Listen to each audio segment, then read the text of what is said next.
But what if we go the other direction? We go out. Now I know Olympus Mons, and there's those three volcanoes. Mars has the largest, but they've said Olympus Mons has been extinct a long time. So, Chris, is there any notice or any information? Oh. Maybe there's something going on out at Mars?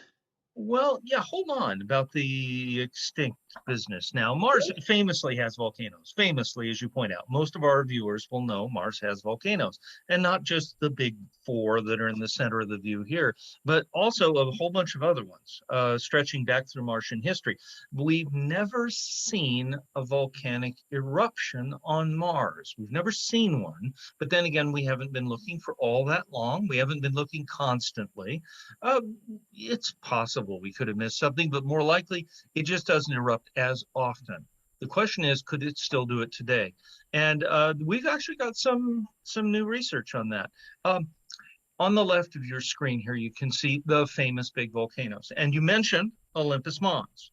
Now, Olympus Mons is a relatively recent volcano on Mars, going back hundreds of millions of years. When it last erupted, well, they have to make estimates on that. And the way they do that is by what's called crater counts. If a surface has been exposed out on the surface of Mars for a longer period of time, it will be hit by more meteors that will come in and smash a hole in the surface. The more hits, the older it is. Well, the estimates for the last lava flows out of Olympus Mons range the estimates from 100 million years, and that's not very long now. Not 100 million years is not that long compared to the history of a planet. But the short end of the estimates, 2 million years. So that wouldn't qualify as being a very long time ago to a planet. If it was that number, well, then maybe something would possibly still be able to happen. But we got some new research from the other side of the planet, not here with Olympus Mons. And over on this side of the planet, here's a map of a place called Elysium Planitia. And at Elysium, we have another volcano. You see it there on the top to your left. That's Elysium Mons. That's an older volcano, though. That one they don't expect to erupt. They don't think it's erupted in 1.5 billion years. But the thing that's interesting, there's a whole series of cracks, or what geologists call fossae, in the surface surrounding this area. And these cracks, you see, I've marked Cerberus fossae. That area of cracks, they're very dramatic. We've seen them for years. There are pictures we've been taking from orbit of these, and they're pretty steep cracks. Now, they've been thought of as being tectonic. The whole area is raised a bit. It seems to have been stretched apart, and cracks like this will form in an area that's being raised and stretched. But just recently, Dr. David Hovarth of the Planetary Science Institute was taking a closer look at orbital images of one of these cracks, and this is what he found. Now, that's not just a crack. That dark marking you're seeing on the surface there is 8 miles across for scale. This is not tiny. Most of downtown LA would fit in the crater that's next to it for scale. What they did is they looked at this feature and they checked its chemical composition as best we can with the instruments we have in orbit, its distribution, how it's shaped and everything else. And what it looks like, and Dr. Reitzel mentioned this earlier, is something called a pyroclastic explosion.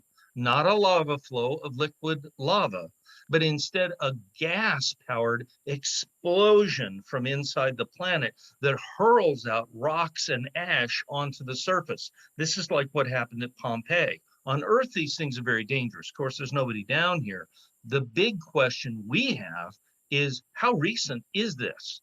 They're doing the crater count tests on this and other tests, and it looks like it might be within 50,000 years of now. That's not 100 million. That's not 2 million. That's 50,000 years. And in geology speak, that's last Tuesday.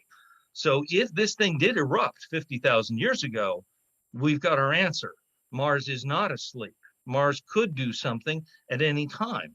And maybe it's Cerberus fossae. So keep your eye on Cerberus fossae. Now, there's more to the Martian geologic story. I mentioned there were older volcanoes, and I want to mention that Martian geology is really important with regard to past habitability of Mars, whether it was a warmer, wetter planet, as they think, because volcanoes produce gases that go into the atmosphere. They can help warm a planet. And we think that was true with Mars in the distant past. Now, the Martian geologic timescale, all those things I just showed you, Cerberus, fossae, of course, but Olympus Mons, yes, all the volcanoes near it, even old Elysium Mons, all operate within the most recent time period of Martian history, geologically, which is the Amazonian period. The possible time when Mars might have had large amounts of water on its surface, a thicker atmosphere, a stronger magnetosphere, all these things you might need to support life. That's back in a period we call the Noachian. The Noachian period is about 4 billion years in the past. And you might think we couldn't get any clues about what Mars was doing volcanically back then, but that's not true. They were looking at a different part of the planet. This is an area known as Arabia Terra, and that's the greenish area in the top center and slightly left of your screen. There were lots of impact craters that scientists had been looking at for years and years and years in old photographs, but in 2013 they realized some of these craters may not be impact craters, like, for example, this one.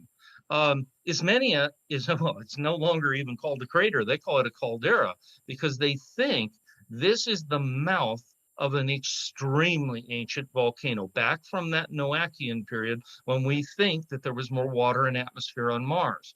And not a regular sized volcano, a super volcano. It's been worn almost flat, but it does give clues that it's not a crater. For example, it's not completely round. And geologists recognized other structures that suggest that this is actually the muzzle end of a gigantic supervolcano. But how can you prove that?